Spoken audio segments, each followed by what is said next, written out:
ജനപ്രിയ നായകൻ എപ്പോഴും ദിലീപ് തന്നെയാണ്. അങ്ങനെ ഇരിക്കുമ്പോഴാണ് പെട്ടെന്ന് തന്നെ ഒരു സുപ്രഭാതത്തിൽ പുതിയൊരു നായകൻ പ്രത്യക്ഷപ്പെടുന്നത്. ജയസൂര്യ എന്നാണ് അദ്ദേഹത്തിൻ്റെ പേര്.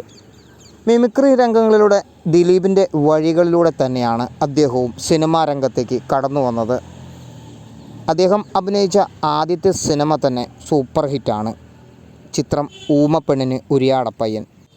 സിനിമാ ഇൻഡസ്ട്രി ഇളക്കിമറിച്ച ഈയൊരു സിനിമ കോളിളക്കം തന്നെ സൃഷ്ടിച്ചു. ഏതാണ് ഈ നായകൻ എന്നുള്ള ചോദ്യങ്ങളായി സിനിമാ രംഗത്ത്.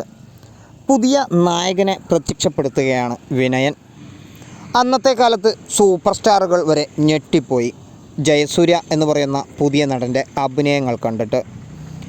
പുതിയ മികവാർന്ന വേഷങ്ങളാണ് പിന്നീട് അദ്ദേഹം സിനിമകളിലൂടെ കാഴ്ചവെച്ചത്. ഏതൊരു കഥാപാത്രമായി മാറാൻ വേണ്ടിയും അദ്ദേഹത്തിൻ്റെ ശാരീരിക പ്രകടനം ഏറെയാണ്.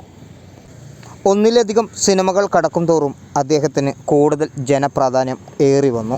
ജനപ്രിയൻ എന്ന് പറയുന്ന മലയാള സിനിമ കൂടി അദ്ദേഹം അഭിനയിച്ചു.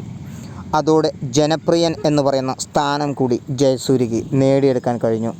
പുതിയ സിനിമകളെ കാത്തിരിക്കുകയാണ് ജയസൂര്യയുടെ ആരാധകർ. സിനിമാ ഇൻഡസ്ട്രിയിൽ ഏതൊരു നടനും ഇല്ലാത്ത പ്രത്യേകതയാണ് ജയസൂര്യയ്ക്ക്. കാരണം മറ്റൊന്നുമല്ല, ഏതൊരു വ്യക്തിക്കും ഇഷ്ടമാവുന്ന കഥാപാത്രത്തെയാണ് ജയസൂര്യ സിനിമകളിലൂടെ കാഴ്ചവെച്ചുകൊണ്ടിരിക്കുന്നത്. അങ്ങനെ ഇരിക്കുമ്പോഴാണ് ഹേമ കമ്മിറ്റി ഏറ്റവും പുതിയ നിയമങ്ങൾ പുറത്തു കൊണ്ടുവരുന്നത്. നടിമാർക്കുള്ള എല്ലാ പ്രശ്നങ്ങളും ഹേമ കമ്മിറ്റിയിലൂടെ പരിഹരിക്കാനാണ് ശ്രമിച്ചുകൊണ്ടിരിക്കുന്നത്.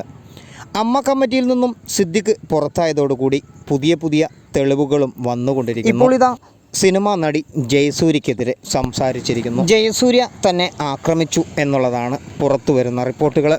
സത്യാവസ്ഥ തെളിയാൻ ഇനിയും നാളുകളെടുക്കും. നമ്മൾ മലയാളികൾ സിനിമാ നടന്മാരെ മനസ്സിൽ ആരാധിച്ചു വച്ചിരിക്കുന്നു. ആ വിഗ്രഹങ്ങളെല്ലാം വീണുടഞ്ഞുകൊണ്ടിരിക്കുകയാണ്. ഇനി എത്രമാത്രം എന്തെല്ലാം കാണേണ്ടതുണ്ട്.